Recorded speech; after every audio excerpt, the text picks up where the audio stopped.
We're about to jump into a story that starts with grief, but believe me, it spirals fast into an all-out war. And what's it all over? Inheritance, honor, and one single contested piece of land. And it all kicks off with these 4 words. See, this isn't about politics. Not yet anyway. This is pure, raw grief. It's the cry of a son who just lost his dad.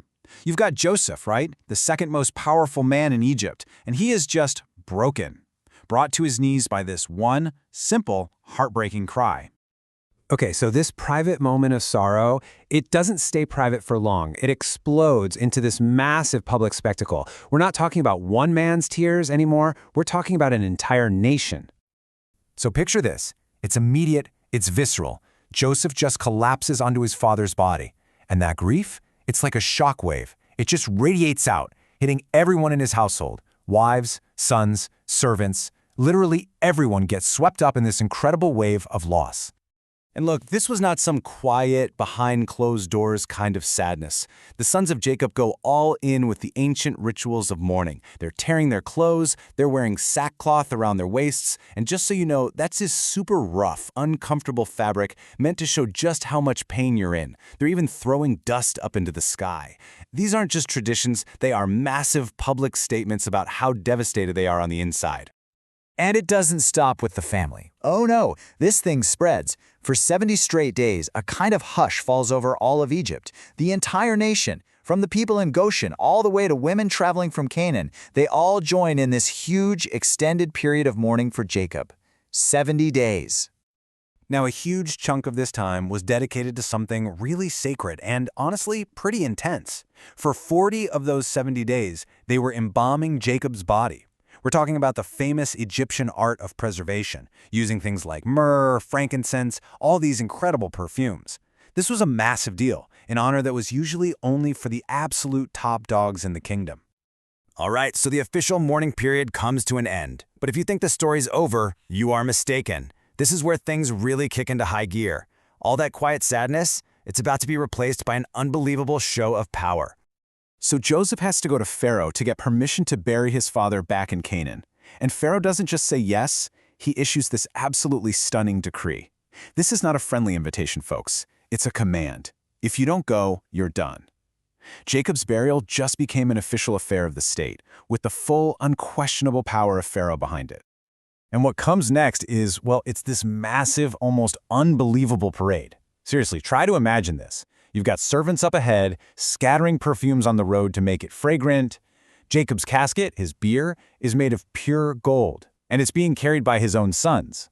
And they're surrounded by a huge military escort. We're talking chariots, horsemen, warriors, all while the family itself is walking barefoot as a sign of grief. It's this wild mix of incredible military power and deep personal respect. So this whole caravan finally gets to Canaan, and they stop. And right then, something pretty amazing happens. The 31 local kings of Canaan, they show up. But they're not there to fight. They're there to pay their respects. They actually take off their own crowns and place them around Jacob's bier, creating this ring of tribute. It's a huge sign of honor. And just then, who shows up? Esau, with his whole clan also there to mourn. And for just a moment, there's peace. There's unity. But that unity, it was paper thin, and it absolutely shatters the second they get to the burial site.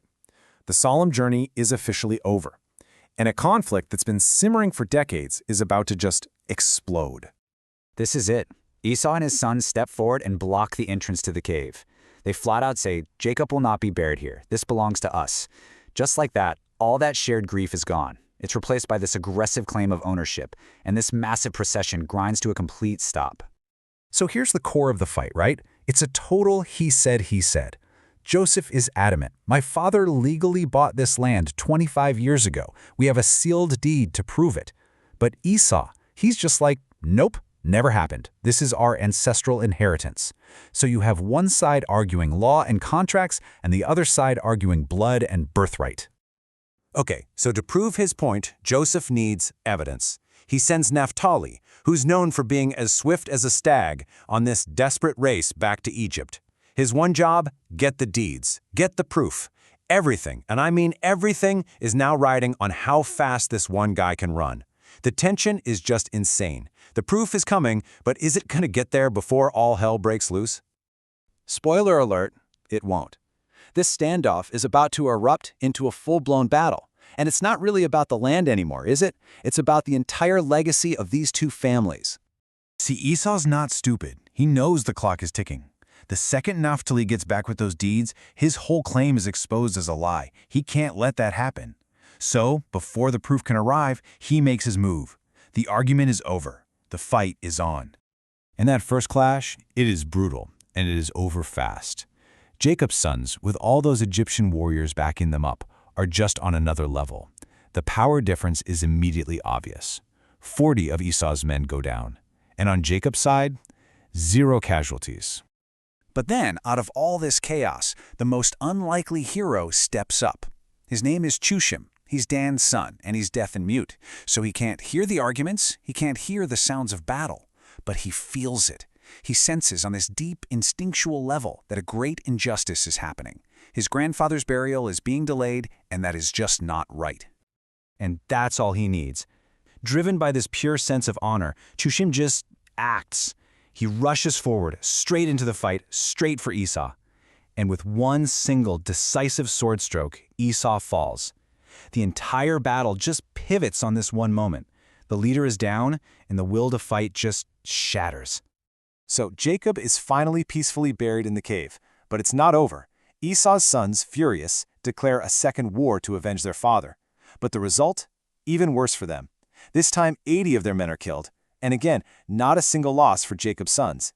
The victory isn't just a victory, it's absolute. All right, so the battles are over. The burials are done. The dust starts to settle, and the story moves into its final act, dealing with the aftermath and a final twist towards mercy.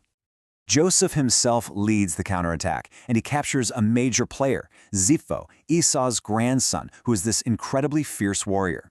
Joseph takes him and 50 of his men, binds them in iron chains, and hauls them off to Egypt as prisoners of war. The rest of Esau's sons, they grab their father's body and flee, but they have to leave his head behind. So flash forward. They're all back in Egypt. Jacob has been gone for years, and Joseph's brothers are terrified. They're thinking, okay, Dad's gone, now Joseph is finally going to get his revenge on us for everything we did. But that's not what happens at all. Instead, Joseph just breaks down and weeps. He looks at them and says, "You meant to harm me, but God intended it for good. I'm going to take care of you." He doesn't choose vengeance. He chooses mercy. And that leaves us with this one last big question. Joseph's act of mercy seems to have healed the rift in his immediate family. But what about the bigger picture? You've still got Zipho locked up in an Egyptian prison. You've got the entire clan of Esau defeated and bitter. The seeds for the next war have already been planted. So it really makes you wonder, right? When it comes to these deep generational fights over inheritance, can mercy ever truly end the war? Or does it just hit the pause button on the next battle?